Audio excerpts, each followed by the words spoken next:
early in the morning. A long way but go because I gotta find my way. The Lord need to stand up. Get better warning, which makes me know where we align was. Dès 6h30 sur nos antennes, mesdames, messieurs, bonjour et bienvenue sur votre matinale Kinkiliba qui vous réveille dans la bonne humeur tout en vous informant. Nous sommes le mardi 7 novembre 2023 et aujourd'hui est célébrée la journée nationale des forces armées qui démarrera à partir de 8h au niveau du camp Diab Diop. Et nous en parlerons ce matin en magazine. Alors, je vous rappelle tout simplement que les capsules quotidiennes sont également de mise avec la capsule gym, la capsule météo et la capsule information. Alioune Badara Kane ne sera pas là, mais il sera remplacé par Sarah Louis Senghor qui interrogera nos différents profils qui nous accompagnent ce matin avec les différentes chroniques qui nous accompagnent également. Il s'agit de Hadi avec la rubrique littérature et Hassan Sine avec la rubrique e-administration. Tout de suite, je vous propose de suivre les prévisions météorologiques que nous réserve Dame Nature. Tout de suite, c'est la météo.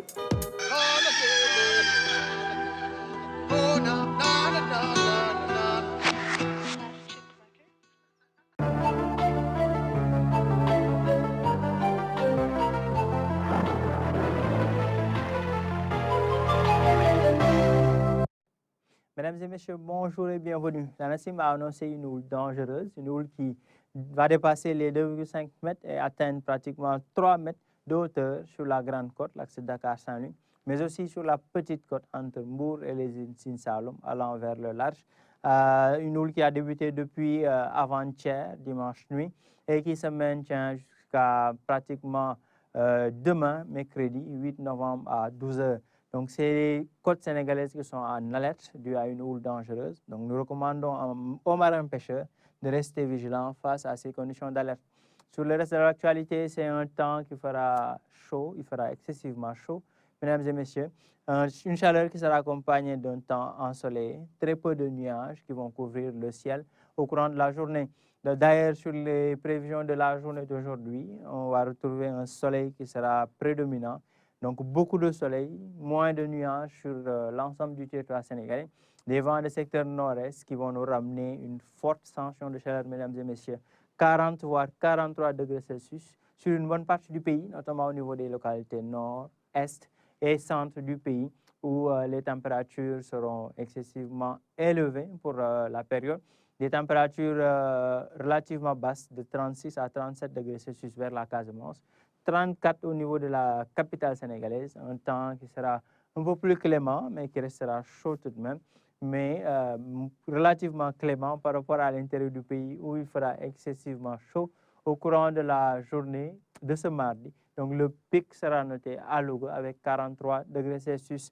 Et mesdames et messieurs, comme vous pouvez le voir sur la carte, il fera chaud au courant de la journée et une houle dangereuse va sévir au niveau des côtes sénégalaises entre Saint-Louis, Dakar, Mbour, les îles Sine Saloum allant vers le large. Une houle qui a débuté depuis avant-hier et qui prendra fin ce mercredi 8 novembre à 12h. Donc rendez-vous, mesdames et messieurs, à demain pour d'autres informations météorologiques. En attendant, nous vous souhaitons de passer une excellente journée.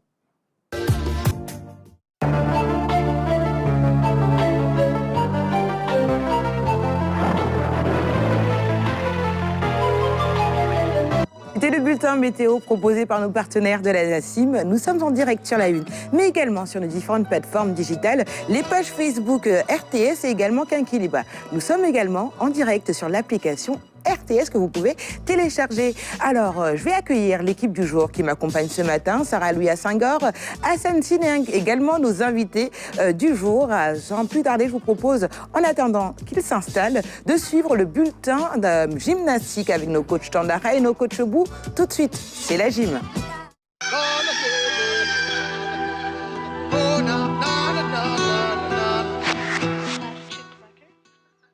Mesdames, Messieurs, bonjour à tous. Nous sommes toujours à Pékin avec le D2. Alors, fitness, Pékin Fitness D2.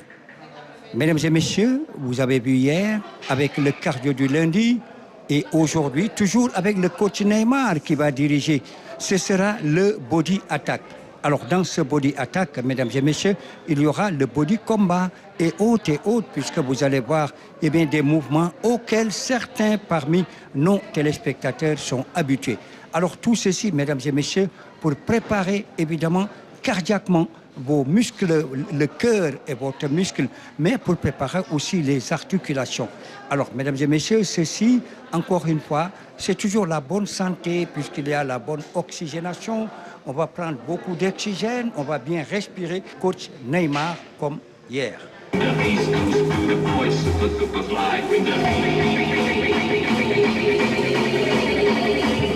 Alors, mesdames et messieurs, ainsi donc commence l'échauffement du body attack. Nous sommes toujours à Pékin avec le coach Neymar qui dirige cette séance. C'est comme si le fitness qui se poursuit en ce mardi. Alors, ici, avec le coach Neymar, alors, regardez plutôt.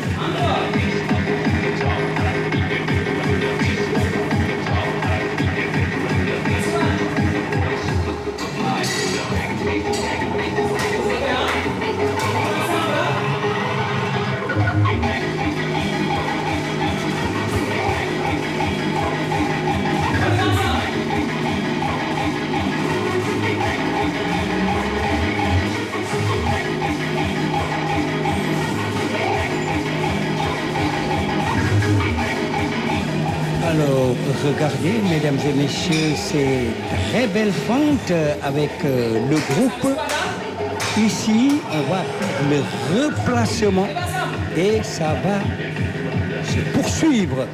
Alors, regardez ici avec une sorte de, disons, de squat. Et donc, un squat qui voilà, se termine par un petit saut.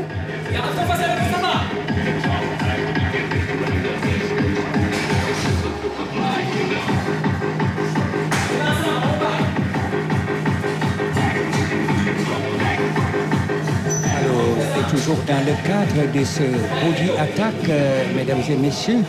Alors là, vous voyez, évidemment, avec toutes ces astuces, c'est vrai qu'il y a toutes les ficelles de métier avec le coach Neymar.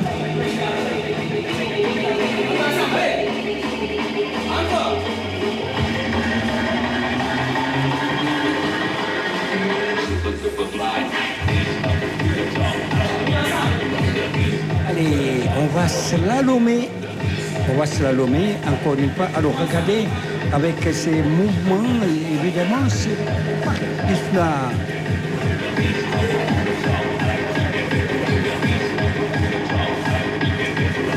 Allez, magnifique slalom, mesdames et messieurs.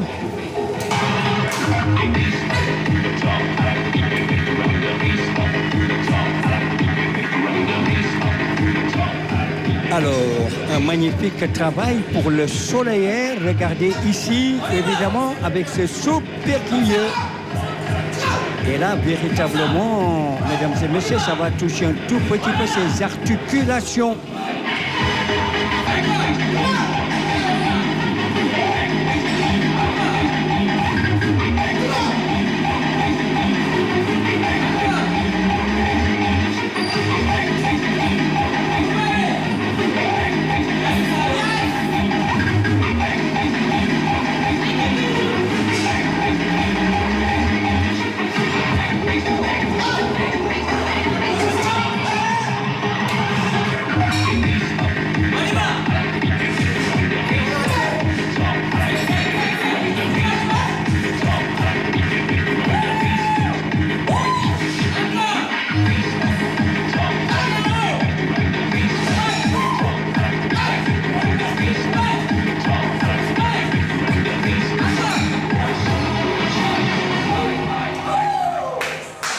Voilà, mesdames et messieurs, c'est donc merci, c'est terminé avec le coach Neymar, le 3D2 à Pékin avec cette salle, mesdames et messieurs, vous le voyez, avec surtout ces demoiselles qui sont là et qui véritablement eh bien, veulent se défoncer, se défouler et surtout à la recherche d'une excellente santé. En tout cas, moi, je vous y encourage, encore une fois, continuez de faire, puisque comme le disait l'autre Lapéderma, eh bien, le sport, c'est une véritable épidémie de santé. Alors, cela dit, mesdames et messieurs, nous allons nous retrouver demain mercredi et ici même. Allez, très bonne journée à vous tous.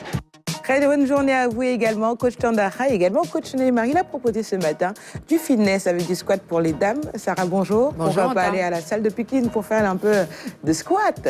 Jusqu'à Pékin, Oui. que je vais plutôt aller du côté de Modulo aux parcelles. Là, il y a plus d'ambiance, Je ne dirai en pas, ce non. moment. Je ne dirai pas, non. Comment vas-tu, Sarah? Très bien, je vais bien. Alors, Ranta. qui sont nos invités de ce matin? Alors, deux invités ce matin. On va dire tout simplement que c'est un honneur pour Kinkeliba de célébrer l'intelligentsia sénégalaise parce que nos deux invités véritablement en font partie et font notre fierté. D'abord, on commence par les dames. Docteur Minata Sarr, docteur en droit, spécialisée en droit du numérique, transformation digitale, stratégie et innovation juridique. Elle est enseignante-chercheuse à l'université numérique Cheikh Hamidou Kane, c'est comme ça qu'il faut le dire maintenant, ex-UVS, où elle dirige la licence droit informatique Legal Tech. Et avec elle, nous revenons sur la célébration des 10 ans de cette université. À ses côtés, véritablement, faut-il encore le présenter? Je vais m'y essayer. Maram Kairé est avec nous ce matin, astronome, directeur général de l'Agence sénégalaise d'études spatiales. C'est le chasseur d'étoiles, tout simplement, qui a vu son nom attribué à un astéroïde. Chevalier dans l'Ordre national du Lion, la plus haute, commandeur dans l'Ordre national du Lion, et véritablement, le président Macky Sall ne tarit pas d'éloges sur vous. Vous venez ce matin nous parler du premier forum Afrique-Europe sur le spatial, autant pour moi, tenu à Dakar. Nous faisons le point ce matin, mais au-delà, nous parlerons également des missions de cette agence. Et puis on reviendra sur ce film qui vous est consacré, qui revient sur votre trajectoire. Donc voilà, nos deux invités de ce matin. Qu'un seul thème lie, c'est la célébration. On célèbre les 10 ans de l'université Cheikh Hamidou Kane, université numérique. Et on célèbre ce matin l'anniversaire de Maram Kairé également. Donc, joyeux anniversaire. Joyeux anniversaire. Joyeux anniversaire à vous, tous les deux. Je commence par vous, l'anniversaire de Monsieur Maram Kairé, directeur général de l'Agence sénégalaise d'études spatiales. Comment allez-vous? Bon anniversaire encore une fois à vous. Merci, c'est peut-être le plus beau cadeau d'anniversaire qu'on puisse avoir de partager ce plateau de Kinkeliba. C'est toujours un plaisir d'être là. Un plaisir réellement partagé à vos côtés. Madame Minata Sarr, bonjour, comment allez-vous? Bonjour, je vais très bien. Très bien, ça va. Très bien, vous avez l'habitude, vous le disiez tout à Oui, l'heure. oui, oui, effectivement. Je me réveille très tôt. Je ne sors pas très tôt de chez moi d'habitude, mais je me réveille très tôt. Très bien, en tout cas, bienvenue à vous sur ce plateau. Hassan Sine, bonjour. Bonjour, Tu as Anta. servi du Kinkeliba ce Oui. matin à la place d'Alioune À la Badarakan. place d'Alioune, oui. Alors, tu te sens pas trop Pour ça, au dépaysée à côté de Sarah? Oui, oui, oui, c'est comme si elle était là tout le temps. D'accord, en Ouais. tout cas, c'est une alliée. C'est pas du tout... Il est tellement gentil en plateau que j'en suis étonnée. Si vous pouviez entendre tout ce qu'il m'a dit dans ce que j'allais les dire. coulisses. Mais je lui ai promis que je n'allais plus le taquiner, donc je vais me C'est tenir à fou, cœur. hein, ici, il n'y a Merci, plus mon de cher cuisine Hassan. interne. Merci, mon cher Hassan. Il n'y a plus de cuisine De interne, rien. en tout cas, avec Kinkeliba. Alors, le menu de ta chronique de ce matin. Alors, aujourd'hui, nous allons parler du processus en cours d'industrialiser la dématérialisation des procédures administratives à travers une plateforme qui a été lancée la semaine dernière, la plateforme GovStack. Très bien, on en parlera dans la première partie de ce magazine, mais avant cela, s'arrêter peut-être sur la journée nationale des forces armées qui sera célébrée aujourd'hui à partir de 8h30 au niveau du camp Dia Diop Sarah Réaction. Oui, journée des forces armées où nous célébrons tout simplement nos jambards. Le thème s'affiche à l'image, nos téléspectateurs peuvent le voir, les forces armées au cœur de la cohésion nationale. Nos jambards dont le professionnalisme est salué sur tous les théâtres d'opération, il faut le préciser, c'est donc tout simplement une occasion de les honorer également. La cérémonie sera présidée par le chef de l'État Macky Sall, chef suprême des armées. On connaît un tout petit peu maintenant, depuis 2004, comment se déroule cette cérémonie. Il y aura une prise d'armes, dépôt de gerbes au mémorial du souvenir, baptême des différentes promotions, remise de décoration également à des militaires blessés en opération, la signature du livre. Et moi, je vais surtout m'arrêter sur les différents discours qui vont être prononcés aujourd'hui, celui du haut commandement, mais également celui du chef de l'État qui est très attendu. Le thème, je vais le rappeler encore une fois, ça porte sur le rôle justement de l'armée dans la cohésion sociale, un thème d'actualité, j'ai envie de dire, puisque nous sommes à un tout petit peu plus de 2 mois des élections présidentielles. Donc, véritablement, les discours sont très attendus aujourd'hui. Bravo, encore une fois, à nos vaillants djambars, c'est comme ça que je les appelle, nos militaires, l'armée sénégalaise qui nous a valu plus d'une fois beaucoup de fierté et beaucoup de satisfaction. Hein. Et je crois ne pas me tromper en disant qu'en termes de contribution, quand on parle de contingent onusien, le Sénégal fait véritablement partie des premiers contributeurs. Hein. C'est bien ça. Tout à fait. Alors, Assansine, Sarah le rappelait tout à l'heure, le thème de cette année retenu, c'est les forces armées au cœur de la cohésion sociale. Cette innovation de cette année, c'est de réunir une jeunesse autour justement des valeurs justement du Sénégal, des valeurs civiques, qui est aujourd'hui une innovation de pouvoir, c'est-à-dire initier cette jeunesse-là au cœur vraiment de ces actualités, ou notamment quelques, tu me rappelles le nom, Sarah, ça m'échappe, le nom m'échappe, mais ça va me revenir. Revenir sur le thème. Voilà. Alors, sur le thème, je pense que c'est très important d'insister là-dessus. La cohésion nationale, c'est ce qui fait la force de ce pays. Dans notre armée, on retrouve toutes les ethnies, on retrouve toutes les religions, et ce n'est pas le cas partout. C'est vrai. Donc, si on peut dormir en toute quiétude, si on sent que notre pays est bien protégé, je pense que c'est grâce à cette armée-là et la manière dont cette armée fonctionne. Donc je pense que cette journée est largement méritée parce que les forces de défense et de sécurité méritent, les forces armées méritent tous les honneurs. Très bien. Monsieur Maram Kairé, alors cette journée nationale des forces armées qui est inscrite dans le carnet républicain depuis 2004, qui aujourd'hui met en lumière vraiment ces forces armées dont nous disposons ici au Sénégal. Écoutez, de façon très résumée, non seulement c'est une excellente chose de rendre hommage à cette armée, mais également rappeler l'esprit républicain qui doit nous animer au quotidien et à tous les niveaux par rapport à nos forces de défense et de sécurité. Et ça, que ce soit dans la rue ou que ce soit dans des événements où ils sont présents, on a toujours intérêt vraiment à leur témoigner le plus grand respect. Et comme il l'a dit, si aujourd'hui le Sénégal est un havre de paix, c'est parce qu'il y a ces vaillants hommes qui sont là, et femmes, qui veillent sur notre sécurité. Donc c'est un hommage qu'on leur rend, mais vraiment rappeler à toute la jeunesse l'importance d'accorder une importance capitale à ces forces de défense et de sécurité et leur témoigner tout le respect qui se doit. Effectivement. Alors, docteur Minata Sarr, ces djambars, nous leur rendons hommage aujourd'hui. Je m'inscris dans les mêmes hommages, en fait, les mêmes mots qui ont été inscrits, prononcés par vous tous, pour dire que quand on rend hommage à nos forces armées, c'est une très bonne chose, et parce qu'ils font partie du symbole de notre nation. Et à travers cet hommage-là, ça permet d'inspirer toute la jeunesse, de leur montrer des images de patriotisme en quelque sorte. Donc je trouve que c'est une très bonne chose. Très bien, absolument, merci tout beaucoup. à fait. Oui. Alors, on va fermer cette parenthèse et vous pourrez suivre justement cette cérémonie en direct sur la RTS à partir de 8h30. Alors, Assassine, on va passer à ta rubrique, la rubrique e-administration. J'y arrive juste après le jingle.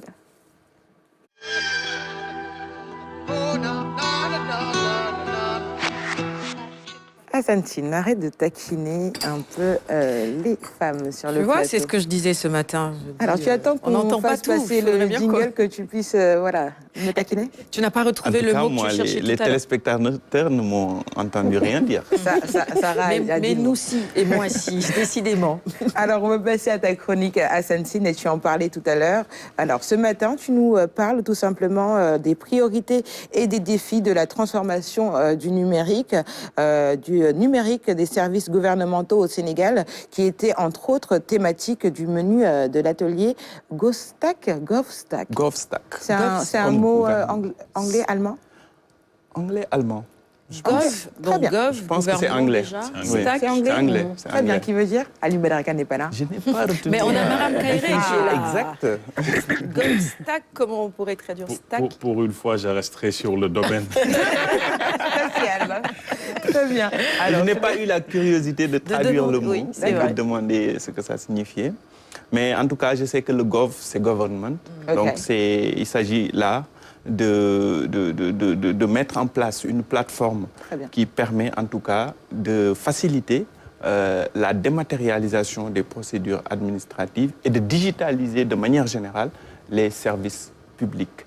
L'atelier s'est tenu, comme tu l'as si bien rappelé, la semaine dernière, en présence en tout cas du ministère en charge de l'économie numérique, mais aussi de Sénégal numérique, et avec la coopération allemande. Je vous propose d'écouter les principaux acteurs de cette rencontre.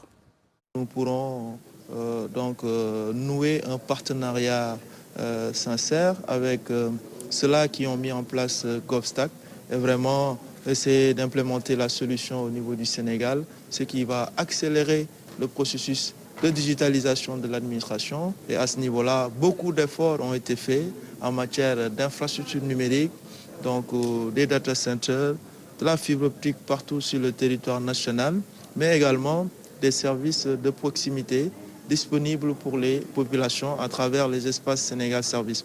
Aujourd'hui, la digitalisation, donc l'industrialisation de cette digitalisation est aujourd'hui à notre portée.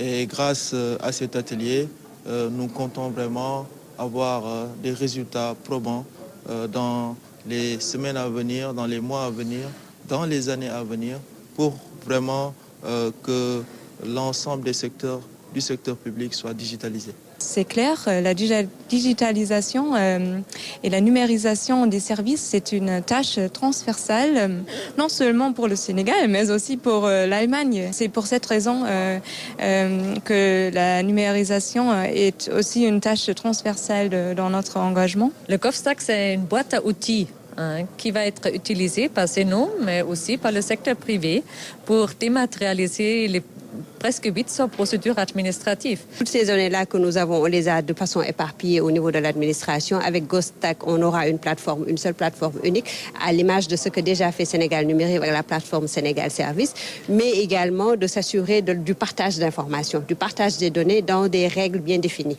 et des normes. Parce qu'il ne suffit pas seulement que toutes les structures administratives dématérialisent des procédures, mais il faudrait qu'ils le dématérialisent dans un format qui pourrait permettre à être réutilisé par ailleurs.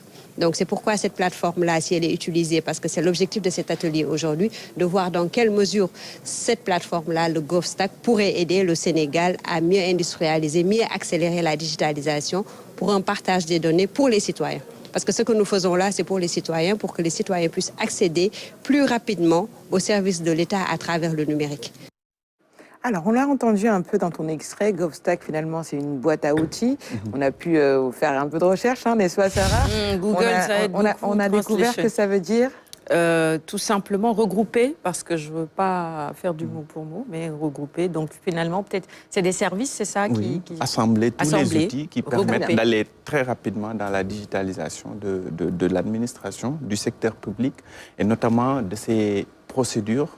Il y en a 800, je l'ai rappelé très souvent ici, 800 procédures administratives qui sont appelées à être dématérialisées, c'est-à-dire que les gens doivent pouvoir faire ces démarches sans bouger de chez eux grâce à l'outil informatique. Et donc, c'est ça l'enjeu. Maintenant, comment faire ça de manière rapide et également avec autant de procédures? C'est ça l'enjeu et le défi que l'État du Sénégal, à travers le ministère en charge du numérique et Sénégal numérique, doit relever ce défi. Donc, à travers la plateforme GovStack. Super. Alors, Madame Docteur, je vais vous appeler Docteur Minatessa. Alors, ce sujet vous intéresse et vous interpelle forcément? Absolument, tout à fait. Et c'est amplement dans le thème de ce qui m'amène sur ce plateau, entre autres, parce que, comme l'a dit Sarah tantôt, on est dans les 10 ans de l'Université numérique Cheikh Hamidou Kane. Et dans le cadre de ces 10 ans, on a célébré, dans la célébration, on a plusieurs activités, notamment les activités scientifiques. Et dans le cadre de ces activités scientifiques, on a fait déjà 2 activités, Africa Digital Edu, pour promouvoir l'éducation par le digital, notamment à travers l'enseignement supérieur. Nous avons eu un colloque sur la sociologie. Et là, jeudi et vendredi, donc les 9 et 10 novembre, nous allons faire un forum sur l'accès au droit par le legal design. Et ce dont vous parliez tout à l'heure, à savoir ce que vous nous avez présenté, GovStack, c'est exactement pour permettre aux citoyens d'accéder davantage aux services par le numérique. Donc, c'est pour ça que je disais qu'on est vraiment dans le thème. Très bien. Alors, M. Maram Kairé, réaction autour du sujet de Hassan Sine. Écoutez, se féliciter de toutes ces initiatives, ça rentre dans le cadre du plan Sénégal numérique. Je pense qu'il y a beaucoup de choses aujourd'hui qui sont entamées pour digitaliser les services. Déjà, l'occupation au niveau national du territoire, donc avec les e-services qui sont un peu mis en place grâce à Sénégal numérique. Et aujourd'hui, quand il y a des plateformes qui permettent de pouvoir faciliter l'accès aux procédures et aux services, on ne peut que s'en féliciter. C'est une démarche qui est tout à fait normale et qui est très soutenue aujourd'hui. Le rythme est très soutenu et je pense qu'il faut continuer dans cette direction parce que c'est l'avenir. On a besoin d'avoir des services qui sont accessibles et la seule façon de le faire, c'est de les digitaliser. Donc, on ne peut qu'encourager et féliciter. Exactement. Et donc, pour finir, il s'agit finalement de digitaliser le processus, justement, d'industrialiser plutôt le processus de digitalisation du Sénégal. Exactement, c'est ça. Et c'est pour cela que lors de cette rencontre, on a enregistré la participation de pratiquement tous les ministères qui sont représentés par le responsable informatique, le secrétaire général, tout ça pour que chaque département puisse identifier en tout cas les procédures dans lesquelles cette plateforme pourrait aider donc à faciliter le travail. Merci beaucoup Hassan Sine. On va rester justement dans le domaine du numérique avec les 10 ans de l'université numérique à Cheikh Ahmedou Kane, ex-UVS, avec Sarah Luya Senghor juste après le jingle.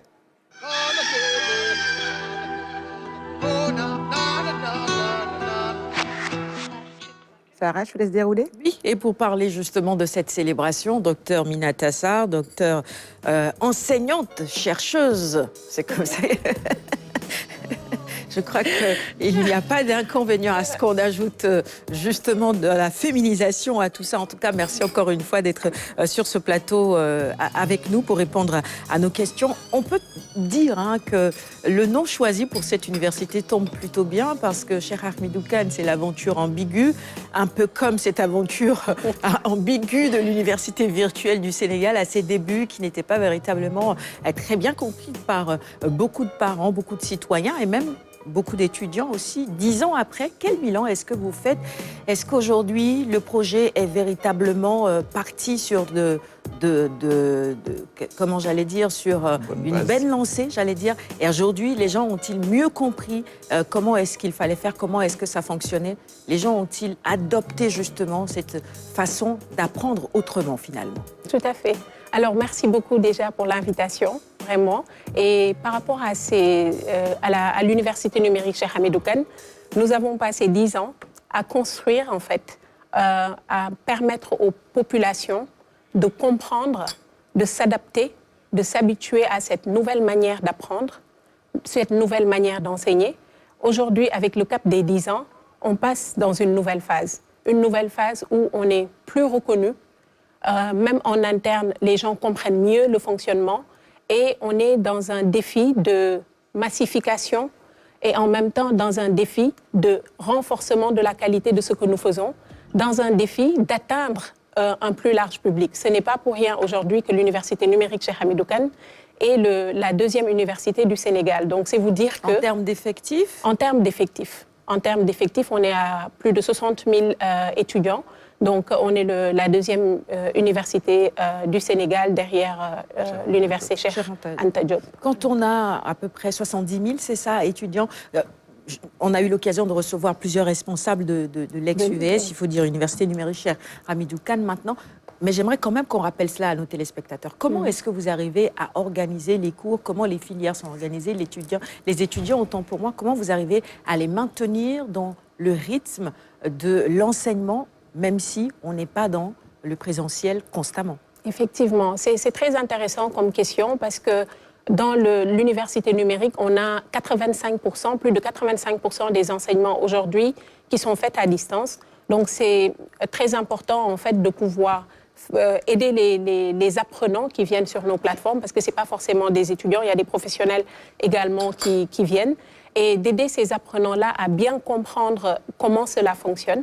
On fait une période de renforcement de capacité ou de d'aide, en tout cas, pour les personnes à comprendre comment nos plateformes fonctionnent. Donc, il y a des cours transversaux qui sont faits pour les étudiants, normalement. Et en fait, à travers ces cours transversaux, on leur explique, pour certains, l'utilisation des ordinateurs, parce que ce n'est pas évident. On est une université qui est dans toutes les régions du Sénégal, avec nos espaces numériques ouverts. Donc, on voit tout public en fait, d'étudiants. Il y en a pour qui on va leur apprendre comment utiliser, comment se servir d'un ordinateur, comment en réalité se comporter, quelle éthique avoir dans l'utilisation de ces outils-là. Et une fois que les personnes peuvent s'approprier ces outils, comprennent le fonctionnement, ils peuvent accéder au contenu de manière autonome. Il y a des sessions qui sont faites en synchrone, en présence de la personne qui dispense le cours, et d'autres sessions en fait asynchrone où la personne elle peut travailler sans que ça ne soit en direct et avec la personne qui enseigne. Alors Sarah, si tu peux un peu pour rebondir par rapport à ta question, en termes d'examen pour passer en classe supérieure, comment est-ce que ça se passe? Est-ce que ça reste à distance ou c'est en présentiel? Parce qu'on peut dire qu'à distance, aujourd'hui, on peut se munir, par exemple, de toutes les réponses autour de nous. Comment est-ce que vous vous organisez? Nous avons les deux cas de figure. En fait, nous avons des examens qui se passent au niveau des espaces numériques ouverts où les étudiants, les apprenants partent dans ces espaces numériques ouverts, sont en situation d'examen comme dans les universités classiques. Mais en même temps, dépendant de l'objectif pédagogique qui est derrière, qui est recherché à travers l'examen, on peut aussi le faire à distance, où l'étudiant est, d'ailleurs c'est très favorisé maintenant, où l'étudiant est autonome et réfléchit sur quelque chose qu'il va construire, produire tout seul. Et là, c'est les objectifs pédagogiques en fait qui vont définir la manière d'évaluer l'étudiant. D'accord. Je reprends? Oui. J'ai une question sur les 10 ans, parce que j'ai l'impression que l'université virtuelle du Sénégal, l'ancien nom, existait depuis plus de 10 ans. L'université numérique Cheikh Hamidou Kane. Oui, les 10 ans, ça marque quoi exactement? Oui, nous existons en fait depuis 10 ans parce que l'université virtuelle du Sénégal a été créée par un décret de 2013. 2013. Donc là, en 2023, nous sommes, oui, voilà, 10 ans. Je croyais que ça faisait plus. Mais c'est de bonne guerre en fait, si vous pensez qu'on a fait mieux. par contre. Non, moi je pensais que ça restons faisait sur le plus. Restons sur le plus, ça fait mieux. Tant mieux, justement. Tant mieux. Exactement. Et je crois que la période de Covid a permis à ceux qui étaient encore sceptiques à ce projet-là, à ses débuts, de comprendre véritablement l'importance et l'intérêt de la chose. Aujourd'hui, on ne peut plus se passer du numérique. C'est une formidable opportunité pour enseigner et pour apprendre. On va parler maintenant un tout petit peu des différentes filières, des possibilités de formation qu'offre l'UVS avant de revenir sur la célébration de ces 10 ans-là. Effectivement. Alors, nous sommes organisés en pôle de formation.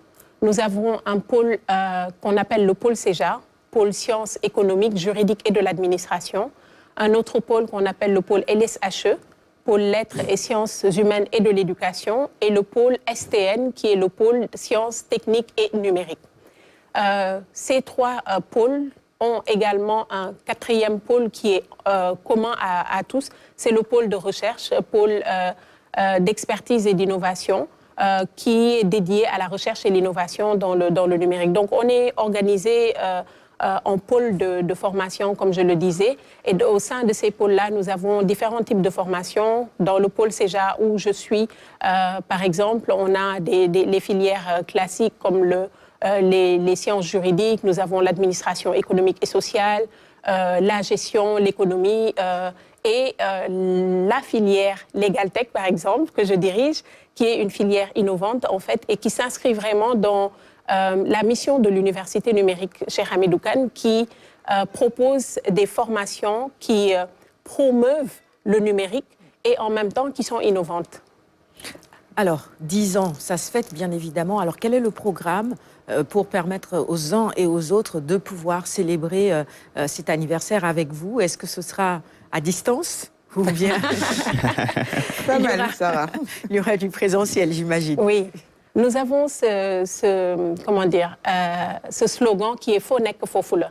Donc, même au-delà du Sénégal, les 10 ans de l'université numérique Cheikh Hamidou Kane peuvent se fêter à travers le monde. Et on a on a profité de toute l'année 2023 pour fêter nos 10 ans. Nos activités ont commencé depuis le début de l'année. Et là, dans ce dernier trimestre de l'année, c'est principalement réservé aux activités scientifiques et à la poursuite des graduations des étudiants. Parce qu'on n'a pas eu l'occasion depuis de célébrer les promotions qui sortaient. Et donc, on a fait déjà les étapes de Kolda, les étapes du Sud et autres. Là, Saint-Louis, ça a été fait également. Et samedi prochain, nous allons à Thiès pour célébrer, pour faire la graduation des étudiants. On fait l'étape de Mbour après et Dakar sera la dernière étape pour le faire. Et comme je le disais tantôt, dans les activités scientifiques, on a 3 activités phares qui sont inscrites dans les 10 ans. Et dans ces activités-là, c'est d'abord le colloque Africa Digital Edu, qui est un colloque en fait transversal sur l'éducation par le digital. Ça a été fait avec un succès retentissant, très apprécié et qui a permis de rassembler les acteurs de l'écosystème et de voir et même de susciter de nouvelles, de nouvelles idées pour comment affiner davantage cette éducation par le digital.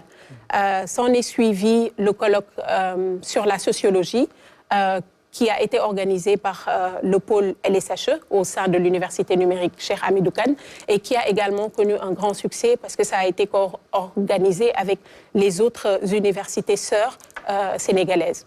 Là, la dernière étape de ces activités scientifiques va être le Dakar Legal Tech Forum, qui en est à sa 2e édition. La première édition, elle a été faite en octobre 2019, lors de la naissance de cette filière, cette formation droit informatique Legal Tech.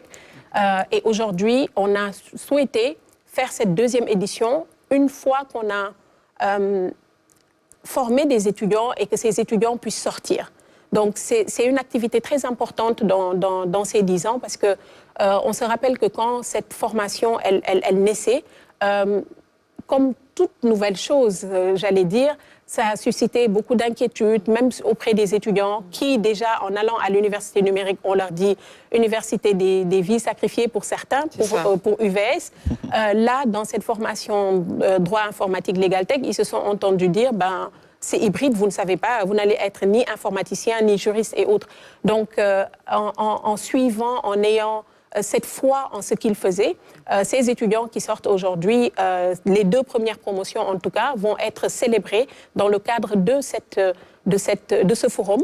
Et ce sera aussi l'occasion de présenter le master Legal Tech et pratique du droit qui s'inscrit dans la continuité de la licence, mais au-delà de cette continuité de la licence-là qui se veut une formation sur la place de Dakar, j'allais dire, mais je vais dire avec le FONEC Fofoule de tous ceux qui sont intéressés pour pouvoir allier des compétences techniques aux compétences juridiques pour être plus à l'ère du temps, pour être plus efficace dans ce que nous faisons. Donc voilà en gros la présentation des activités qui ont été déroulées et qui continuent à être déroulées jusqu'à la fin de cette année. Hassan ? Oui, c'est vrai que avec l'université des vies sacrées, ça rappelle qu'il y avait beaucoup de blagues. Des vies sacrées, j'aime bien ça. Le lapsus c'est très révélateur. L'université des vies sacrées. Il y avait beaucoup de blagues autour de l'IVS, comme ceux qui disaient que ça allait rester très, très virtuel même. Et pourtant, c'est du concret. Voilà, surtout par rapport au défi du numérique. Est-ce qu'aujourd'hui, je sais que l'ADIE a accompagné pas mal d'ENO, espaces numériques ouverts, dans l'équipement et la connectivité. Aujourd'hui, est-ce que vous pouvez dire que vous avez vraiment relevé le défi de la connectivité et également donc, de tous les aspects liés donc, aux enseignements à distance grâce à l'outil numérique? Alors, quand on parle de défis, les défis, lorsqu'on vise le sommet, les défis se renouvellent. Donc, nous avons de nouveaux défis aujourd'hui. Par contre, c'est l'occasion également de magnifier le travail remarquable que fait la direction des infrastructures et du système d'information au sein de l'université numérique Cheikh Hamidou Kane, ainsi que tous les autres services et acteurs qui interviennent, parce qu'on se rend compte que c'est des personnes qui sont dynamiques, qui sont disponibles.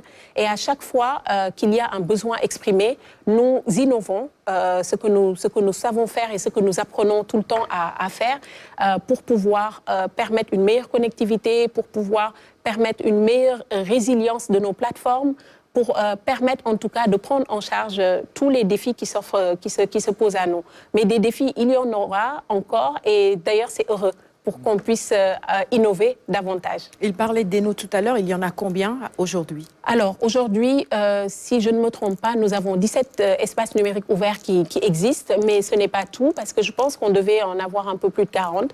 Je ne suis pas trop sûre, je pense que c'est exactement ça, mais à vérifier. Pour l'outil informatique, 50, on va souffler. 50, Eno?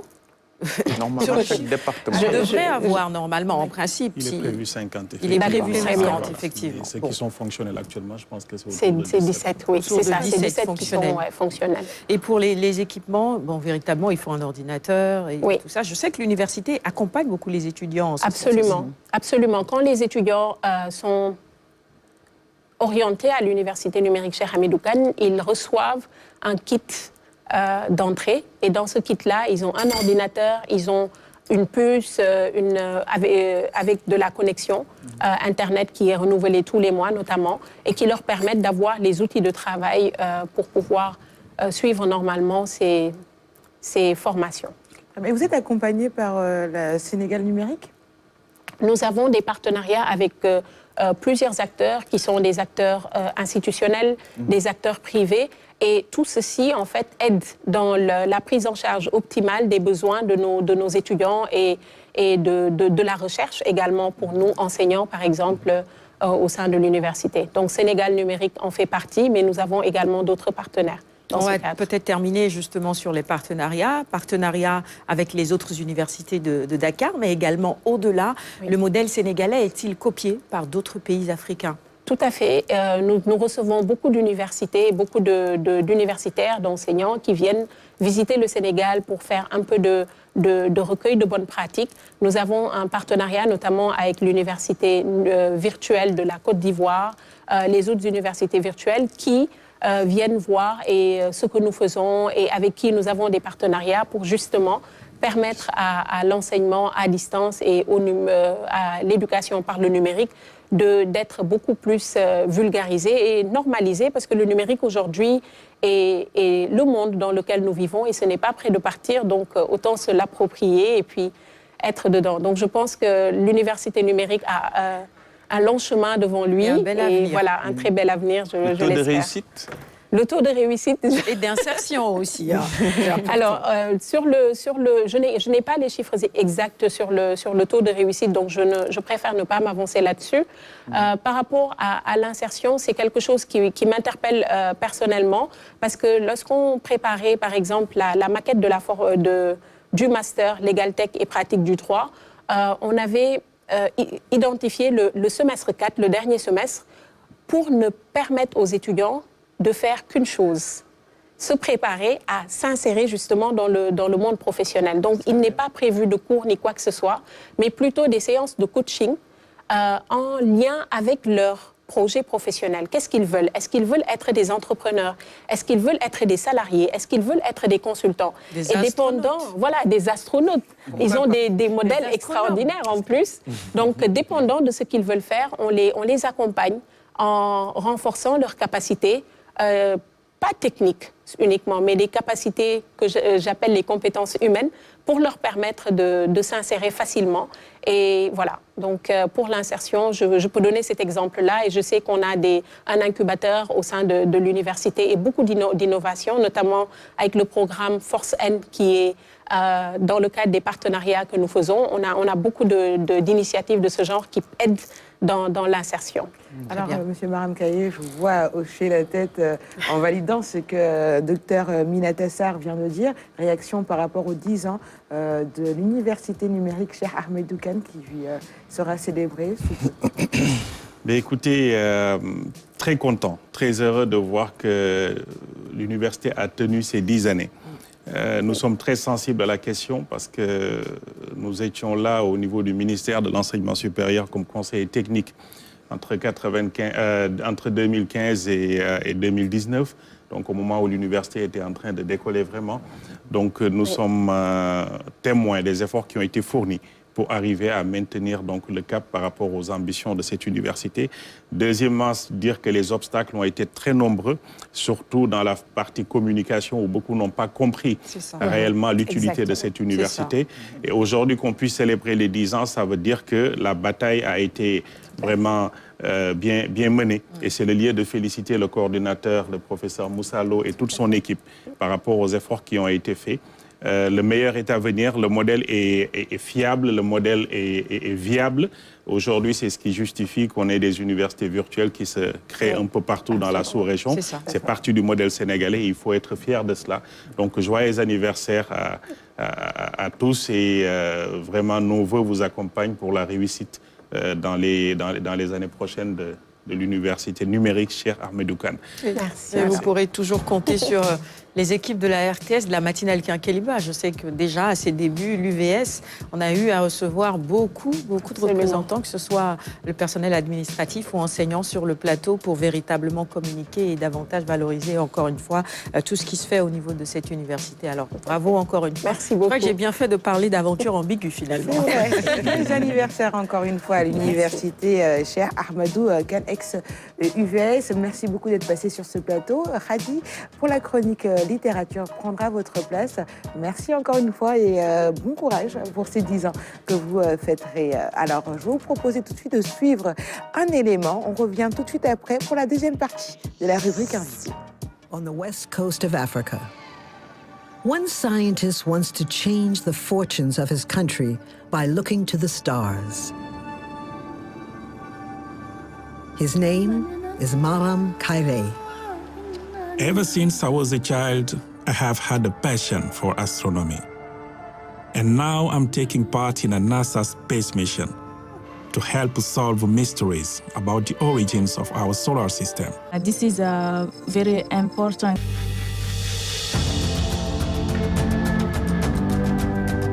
But I have a much more challenging mission here on Earth.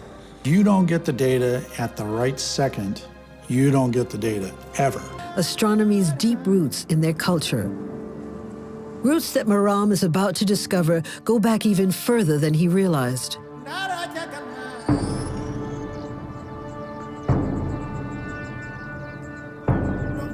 Alors, on reçoit ce matin, on ne le présente plus.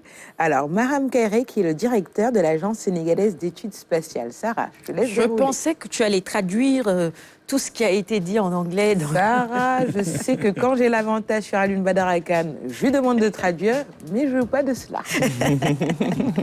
Maram Kairé, merci encore une fois d'être sur le plateau de la matinale Quinqueliba avec nous ce matin. Du 24 au 26 octobre dernier, le premier forum Afrique-Europe sur le dialogue spatial s'est tenu dans notre capitale, ici donc à Dakar. Avant véritablement de revenir sur ce forum, sur peut-être les conclusions ou les pistes de collaboration qu'il y a, je voudrais d'abord vous féliciter parce que le chef de l'État vous a porté lors de l'avant-première justement de ce film dont on a vu la bande-annonce tout à l'heure à la tête de l'Agence sénégalaise d'études spatiales. Donc bravo, félicitations. Merci. Quelles sont justement les missions confiées à cette agence ? Merci, merci Sarah. Alors, l'agence est chargée de façon simple de coordonner toute l'activité spatiale du Sénégal. Dans le décret qui porte création de l'agence, donc qui est daté du 29 mars, il est énuméré un certain nombre de points pour les missions. Et il y a 16 points de mission en fait qui sont définis. On ne pourra pas les passer tous en revue, mais je voudrais juste donner quelques exemples. Le premier point, en fait, c'est que l'agence est chargée de définir la politique et la stratégie spatiale du Sénégal et de proposer cela au niveau du gouvernement et d'assurer l'exécution de cette politique et de cette stratégie. L'autre aspect, c'est les infrastructures. L'agence est chargée, dans ce décret, de construire toutes les infrastructures qui sont nécessaires pour le développement du secteur spatial.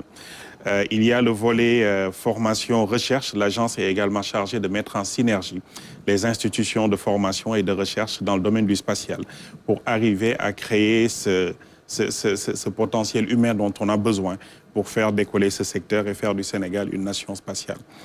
Elle est également chargée d'assurer toute la coopération internationale ou régionale, sous-régionale dans le domaine du spatial. Avec pour mission vraiment de proposer au gouvernement et à l'État sénégalais une feuille de route qui implique également cet aspect de coopération. Donc tout ça, en fait, c'est dans le cahier de charge de l'agence. Mettre en place un écosystème autour du spatial et d'en assurer l'animation, mais également ce travail de vulgarisation. Le spatial est quelque chose qui est parfois mal compris et l'agence est chargée de faire ce travail de vulgarisation. Donc tout ce qui concerne le développement, la coordination et, on va dire,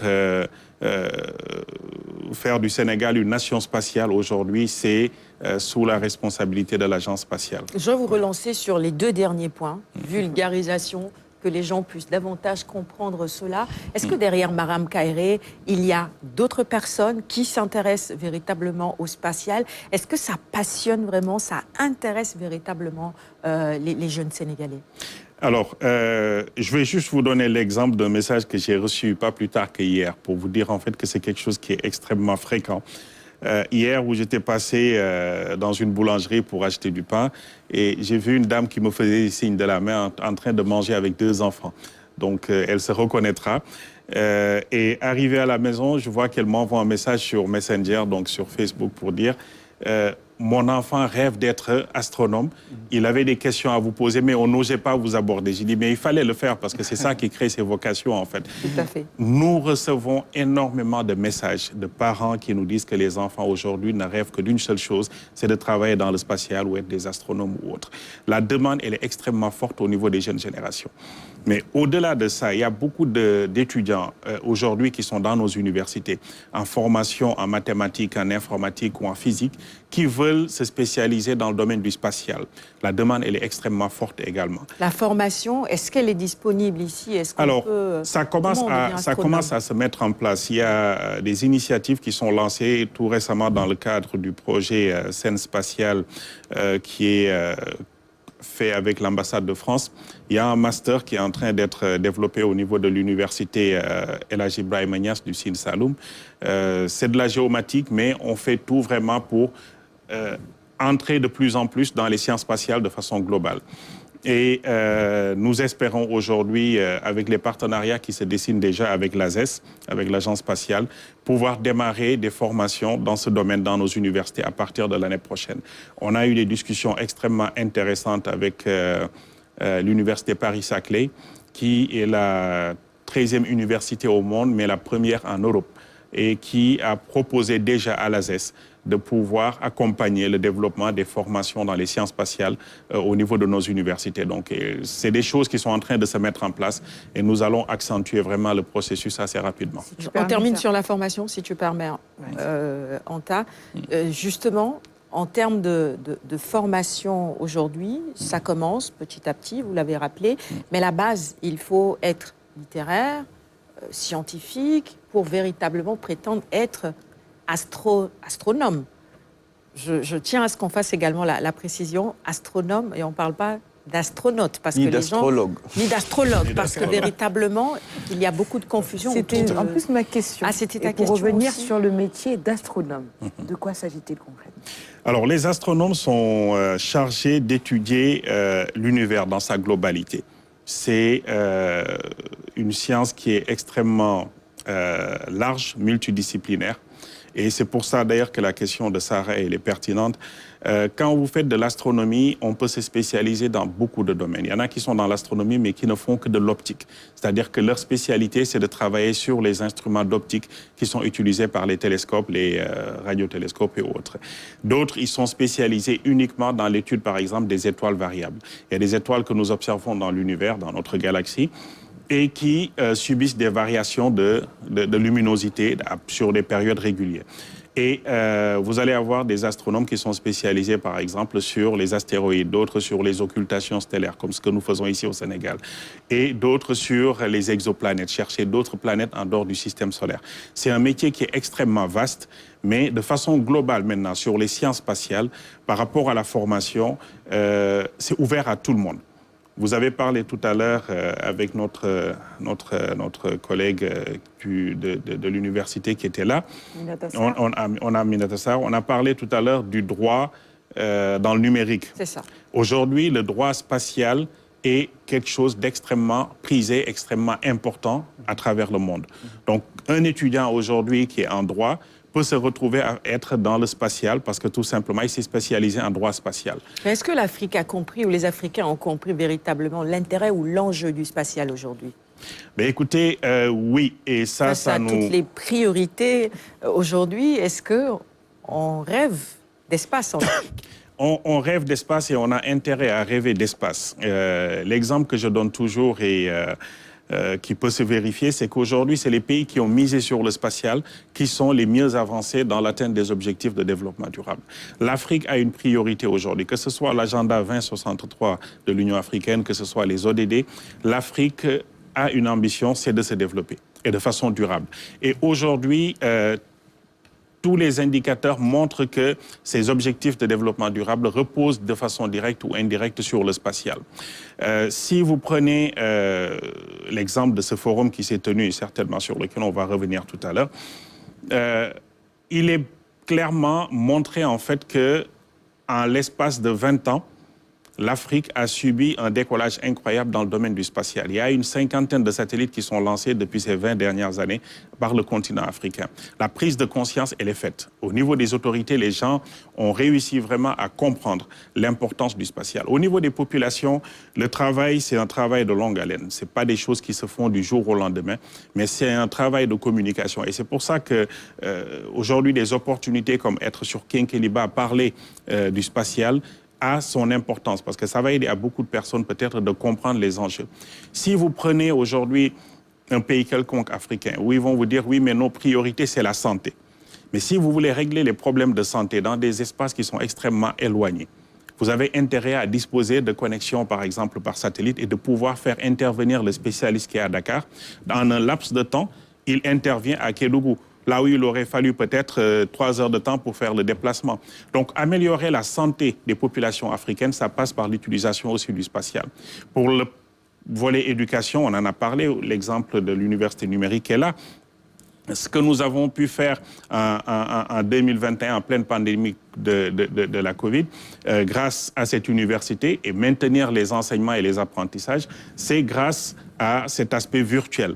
Cet aspect virtuel aujourd'hui, si vous combinez ça avec la mise à disposition de connectivité par satellite, ça vous permet de pouvoir enseigner partout où les étudiants se trouvent à travers le Sénégal. Donc ça, c'est le développement du téléenseignement. Mais la sécurité de nos frontières, l'urbanisme, le président de la République rappelait dans un reportage que les embouteillages nous coûtent à peu près 100 milliards de francs CFA chaque année. C'est énormément d'argent que nous perdons à cause de ces embouteillages. Aujourd'hui, si vous mixez l'intelligence artificielle et les données satellitaires, on peut arriver à des simulations qui nous permettent de mieux gérer la circulation dans les centres urbains. Donc aujourd'hui, le spatial est partout. Et ça, c'est un travail de communication que nous avons à faire pour le faire comprendre aux populations. Ne pensez pas que c'est un luxe de parler de spatial. Ne pensez pas qu'on fait du spatial, c'est réservé à une élite ou c'est réservé aux Occidentaux. Si eux, ils sont à ce niveau de développement, c'est parce qu'ils ont compris l'importance du spatial. Et donc, c'est un projet que tout le monde doit s'approprier pour que ça puisse nous servir rapidement. Je sais qu'Hassan a beaucoup de questions, si tu permets. Comment tu as deviné? Je l'ai lu dans tes yeux, mon cher Hassan. Et donc, quelle perspective, finalement, en termes de coopération, en ce qui concerne le spatial entre l'Afrique et l'Europe?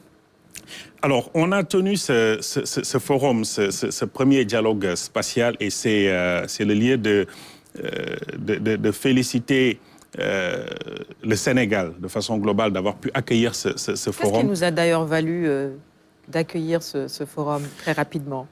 Le président de la République a pris la décision de créer l'agence spatiale et nous a demandé de mettre les ambitions les plus élevées possibles. Un mois après, j'étais à Abidjan. Il y avait le forum sur le New Space. Et j'ai rencontré les responsables du spatial africain au niveau de l'Union africaine qui préparaient donc l'organisation de ce forum à Addis Abeba. Et je leur ai dit que le Sénégal vient de mettre en place son agence spatiale, Dakar, et une capitale reconnue par rapport à beaucoup de choses. Nous avons un pays qui est stable, nous avons un pays qui dispose des infrastructures nécessaires. Je ne vois pas pourquoi ce forum ne se tiendrait pas à Dakar. Et ça, c'était 1 mois après la création de l'agence spatiale. Il y a eu quelques semaines de discussion. Finalement, ça a été dérouté pour venir au niveau du Sénégal. Et le projet a été soumis à son Excellence, le président Macky Sall, qui l'a étudié et qui a donné son accord pour qu'on puisse accueillir le forum. Et aujourd'hui, on s'en félicite parce que c'est la première fois dans l'histoire du continent africain que 7 mois après la création d'une agence spatiale, les décideurs du spatial africain et européen se regroupent tous dans un pays pour déterminer l'avenir de leur coopération et de leur collaboration. C'est la première fois que ça arrive et ça arrive 7 mois après la création de cette agence spatiale. Donc je pense que c'est une excellente chose pour le Sénégal et je voudrais donc dire que ce forum a été l'occasion pour la Commission européenne, la Commission africaine de s'asseoir et de poser sur la table les bases de la collaboration future dans le domaine du spatial. D'habitude, c'est des choses qui se faisaient en Europe. On nous invite, on est dans un grand panel où, voilà, où on a 2 ou 3 mots à placer. Pour une fois, ça se passe en Afrique. Les décisions sont prises ici en Afrique. Et deuxièmement, c'est le pays qui a créé la dernière agence spatiale d'Afrique, la 22e agence, qui accueille ce forum. Donc, sur tous les plans, je pense que ça a été une réussite et tous les participants sont repartis très satisfaits. On espère que ce sera le début. Donc, chaque année, ça s'organise, ce dialogue spatial. La prochaine fois, ça va être en Europe. Mais le Sénégal a placé la barre très haute avec cette organisation et tout le monde est satisfait de l'événement. Vous avez su les convaincre poser mes 5 questions. de déménager justement ce forum au Sénégal. Hassan, il dit qu'il a 5 questions. Il est 7h32. Non, juste 3. Khadi est là aussi. Alors, tu poses ta question maintenant. Tu vas la poser dans la deuxième partie. D'accord. Très bien. Alors, une question. Ma première question, bon, les 3. Enchaîne alors. Enchaîne et puis La première, c'est par rapport au projet SN Spatial. Vous en avez parlé tout à l'heure. Il est prévu un lancement les 21 et 22 novembre prochains. Je sais que l'ASES qui vient d'être créé n'a pas encore officiellement peut-être intégré le groupe interinstitutionnel de coopération et de coordination sur la géomatique. Mais forcément, vous avez des attentes par rapport à cette activité qui va concerner en tout cas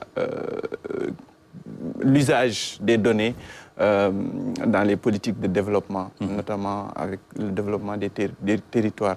Donc, quelles sont vos attentes par rapport à cette activité-là?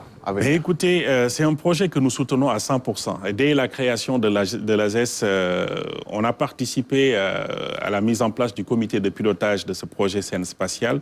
On l'a diffusé ici. Voilà, exactement. Nous avons accompagné et aujourd'hui, je ne veux pas parler plus vite que la musique, mais la proposition est déjà faite et je pense que ça va être formalisé rapidement pour que l'ASES puisse rentrer dans le GICC. C'est tout à fait normal en fait. L'ASES, à un niveau institutionnel, est rattaché à la présidence de la République. Un groupe comme ça qui aide à développer les données géospatiales, enfin l'écosystème du géospatial, on ne peut qu'être présent. Donc l'ASES va accompagner. Et j'ai eu des discussions avec le coordinateur là-dessus. Je pense que ça ne va pas tarder à se faire. Et on a reçu l'invitation également à être présent pour ce lancement. Et nous serons là, Inch'Allah. Très bien, merci beaucoup. Tu nous avais dit Alioune Badara Kane ce matin. Les deux, c'est juste des oui ou non? Dans la seconde partie, la seconde partie de ce magazine Idée. Je voulais plaider pour ta cause. On doit passer au clip du jour, on souffle un peu en musique. Quel clip nous propose la réalisation? 4 minutes. On va passer à la rubrique littérature avec Khadi juste après le jingle.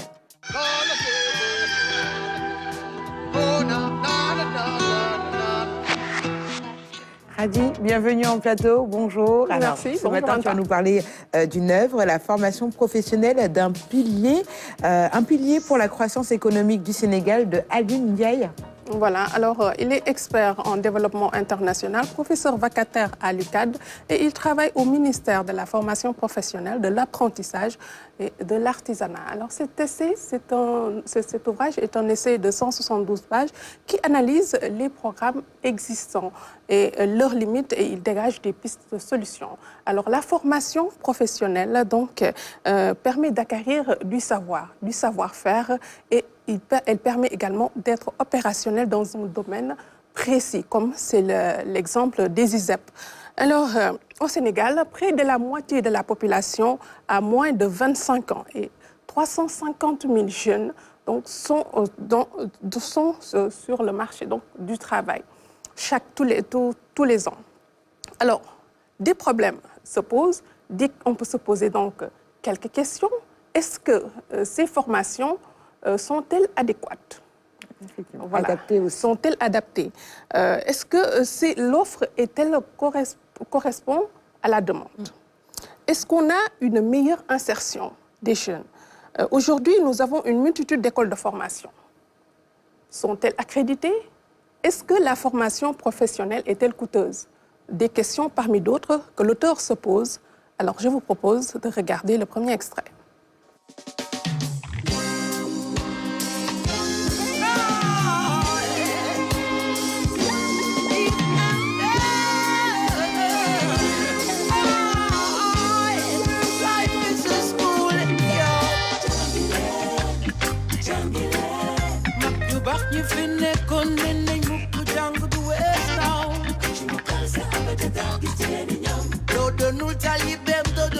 Fait que la formation professionnelle est confrontée à des défis et les enjeux aussi sont énormes.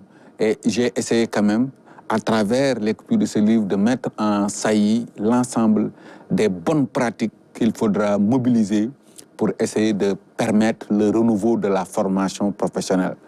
Parce que nous sommes un militant passionné de la formation professionnelle. C'est dans cette perspective que nous avons, à travers nos maigres moyens, essayé de mettre en place effectivement ce projet d'édition qui nous permettra effectivement de jouer notre partition pour le développement du secteur de l'éducation et de la formation au Sénégal. La formation professionnelle doit être appréhendée dans sa dimension parce que c'est un levier incontournable. La formation professionnelle a effectivement des gains économiques importants. Regardez bien, quand vous avez une main-d'œuvre qualifiée, mais ça augmente la productivité. Les entreprises qui parviennent quand même à recruter des main-d'œuvre, une main-d'œuvre qualifiée va effectivement lutter contre la compétitivité parce que l'environnement est féroce. Et effectivement, il faudra avoir des ressources humaines de qualité pour effectivement se positionner dans cet environnement concurrentiel. Effectivement, la formation professionnelle ici permet d'avoir des emplois décents et rémunérateurs. Et à travers la formation professionnelle, on veut capaciter les jeunes et les femmes pour qu'ils soient fiers. Moi, je dis fiers. F, la formation. I, l'insertion. Le E, le fait de décrocher l'emploi. Et le R, c'est la réussite. La réussite, c'est le fait de participer au développement de ce pays en ayant effectivement des revenus qui nous permettent de vivre décemment. Alors, la formation, un sujet intéressant ce matin. Est-ce qu'il a écrit d'autres œuvres autour de la formation professionnelle? Effectivement. Alors, c'est un package de 11 livres qu'il a écrit, alors, qui parcourt plusieurs thématiques, comme par exemple là, la nouvelle orientation de la formation par l'apprentissage. On a également le management des ressources humaines du ministère de la formation professionnelle, de l'apprentissage et de l'insertion. La question de l'apprentissage au Sénégal, on a la transformation digitale au cœur de la formation par apprentissage. On a donc un package, comme je l'ai dit, de 11 livres. Alors, il apporte quelques explications. Regardons. 11 livres qui sont écrits simultanément. Et les thématiques, d'abord, portent sur le management stratégique des ressources humaines au ministère de la formation professionnelle. Vous en conviendrez avec moi que le capital humain constitue la ressource la plus importante dans un pays. C'est pourquoi il faut les manager. Nous sommes dans une société où il faut effectivement la gestion des compétences, mais aussi des talents pour permettre la performance économique de notre pays. Le second livre porte effectivement sur l'insertion professionnelle des jeunes au Sénégal. Vous en convenez avec moi que c'est devenu un nœud gordien. Et cette problématique a été amplement développée et des pistes de solutions ont été quand même véritablement mises en place pour effectivement juguler ce mal. Il y a aussi la transformation digitale au cœur de la formation par apprentissage. Vous le savez mieux que moi, nous sommes à l'ère du numérique et la formation professionnelle doit opérer sa mutation. Et cette mutation porte sur effectivement l'intégration des technologies dans le système de la formation professionnelle et par apprentissage. Il y a aussi la problématique du genre dans la formation professionnelle. Capaciter les femmes pour qu'ensemble, les hommes et les femmes puissent véritablement être dans le rendez-vous du développement. Il y a aussi un livre qui porte effectivement sur la question de l'apprentissage au Sénégal. L'apprentissage dans ses multiples dimensions. Vous savez, au Sénégal, on a tendance quand même à ne pas effectivement comprendre l'apprentissage dans toutes ses dimensions. L'apprentissage, c'est du CAP au doctorat. Donc, il faudrait effectivement qu'on puisse repenser nos méthodes de la formation par apprentissage. Il y a aussi le livre sur la validation des acquis de l'expérience. La VAE est devenue incontournable pour la capacité effectivement des employés au Sénégal, pour leur permettre effectivement d'avoir un diplôme qui leur permettra d'avoir vraiment une reconnaissance sur le plan international à travers leur diplôme. Il y a aussi le livre sur effectivement le formateur dans un monde en mutation. Vous savez, le formateur, il est important dans ce landerneau pédagogique. Et il y a une nouvelle posture de conseiller, de coach, et aussi, en tout cas, il y a aussi le livre portant sur effectivement l'assurance qualité dans la formation professionnelle. Vous savez, il y a un pullulement des établissements de formation professionnelle au Sénégal. Et c'est par le biais de l'assurance qualité qu'on puisse quand même mettre sur orbite ces établissements dans la perspective du paradigme de la qualité des enseignements apprentissages au niveau de ces établissements. Voilà grosso modo, Mme Ndiaye, la présentation schématique de ce projet d'édition que j'ai intitulé « L'univers de la formation » pour montrer qu'il faudra effectivement appréhender la formation professionnelle dans sa dimension holistique et intégrée.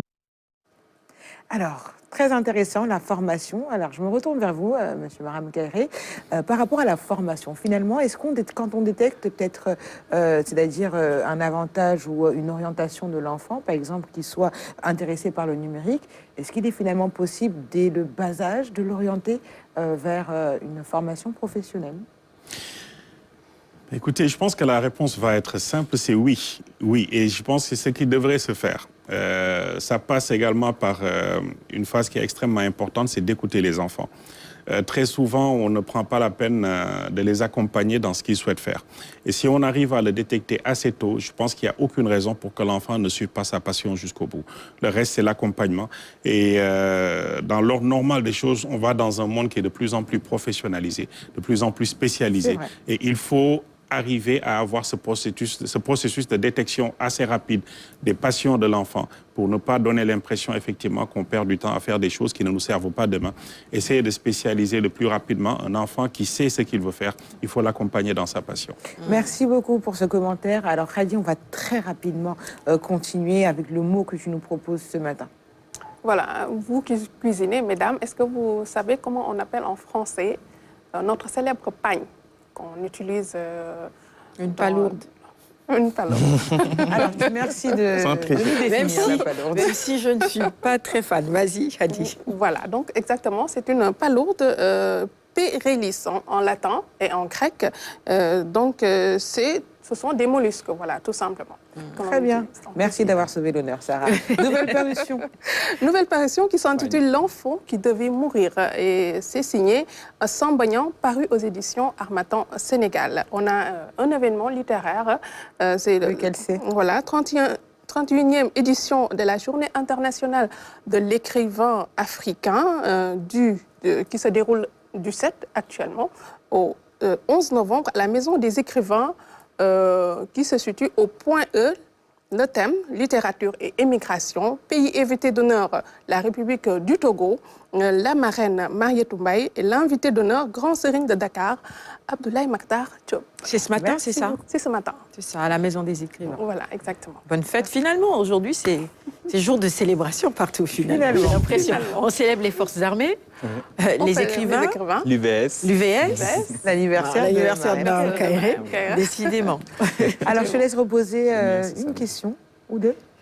Oui, Hassan avait ces deux questions. J'ai entendu parler d'un satellite sénégalais qui sera prêt bientôt en collaboration avec le Centre spatial universitaire de Montpellier.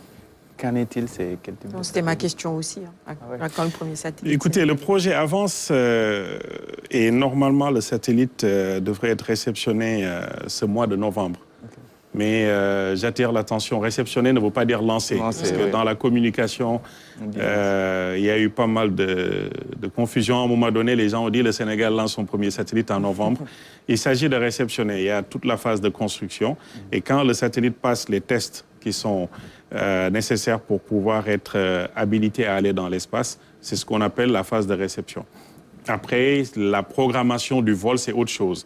Il faut, avec les opérateurs qui disposent d'une fusée en mesure de lancer le satellite, programmer à quel moment il peut aller dans l'espace. Et ça, ce sera certainement début de l'année 2024 plutôt, dans le premier trimestre. Le satellite devrait aller dans l'espace. Donc ça avance bien. C'est un projet qui me tient particulièrement à cœur parce qu'il a été initié à partir de 2016.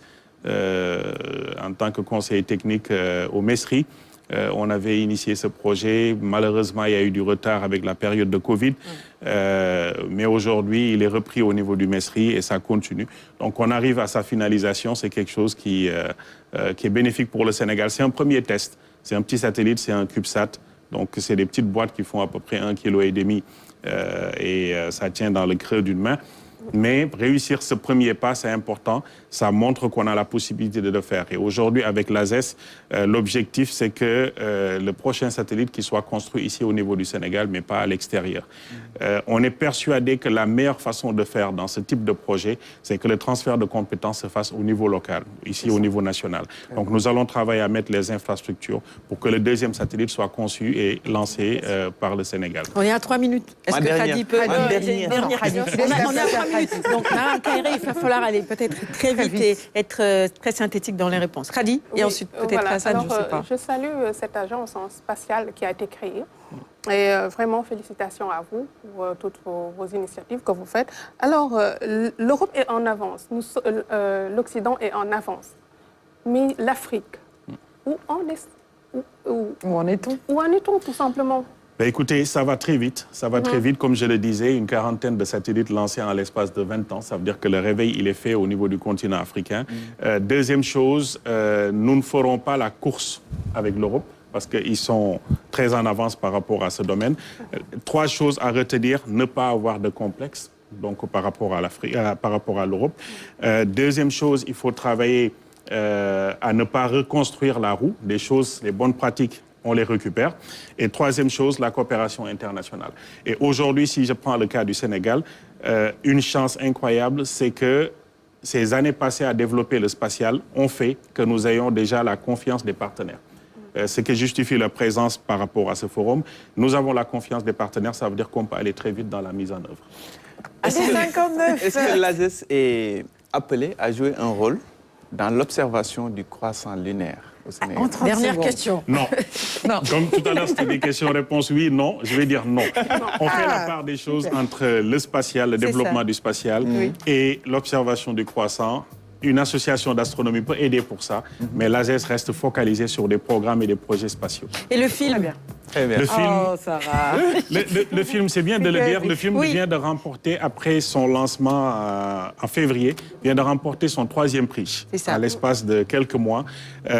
Prix d'argent au Festival international du film américain, prix spécial du jury au Festival de Florence et tout récemment, il y a juste 3 jours, il a remporté le prix étudiant au niveau du Festival Paris Sciences. Donc ça se passe très bien. Bravo, félicitations, bravo, vraiment. Bravo, bravo, félicitations. On pourra le voir bientôt sur la RTS. On attend aussi. la diffusion sur la RTS. Tout le monde On nous est demande partenaire. à quand ça va passer. la diffusion? Et je remercie rapidement le DG Racine Talla qui accorde une importance à la diffusion de ce film. Donc on va s'y mettre très rapidement. C'est ça. Très rapidement, et on a une surprise pour vous. Ah On vous bah souhaite oui. un joyeux anniversaire avec l'équipe qu'on va laisser tout simplement Cathy. Hassan Hassan, voilà. Hassan, vas-y. Tu joues le rôle d'Alioune Badara. Vas-y, va récupérer. Alors, on a une surprise pour vous. Merci encore une fois pour tout ce que vous faites autour du spatial et surtout au nom du Sénégal. Parce que depuis qu'on entend Maram Kari, c'est toute une fierté que l'on ressent en tant que Sénégalais. Joyeux anniversaire.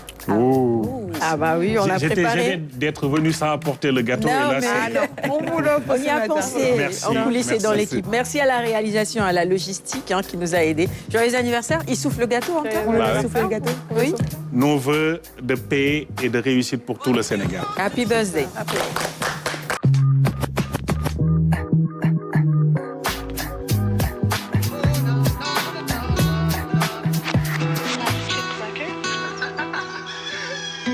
I gotta wake up early in the morning, a long way but go because I gotta find my way. The Lord need to stand up, get better warning, which makes me know where we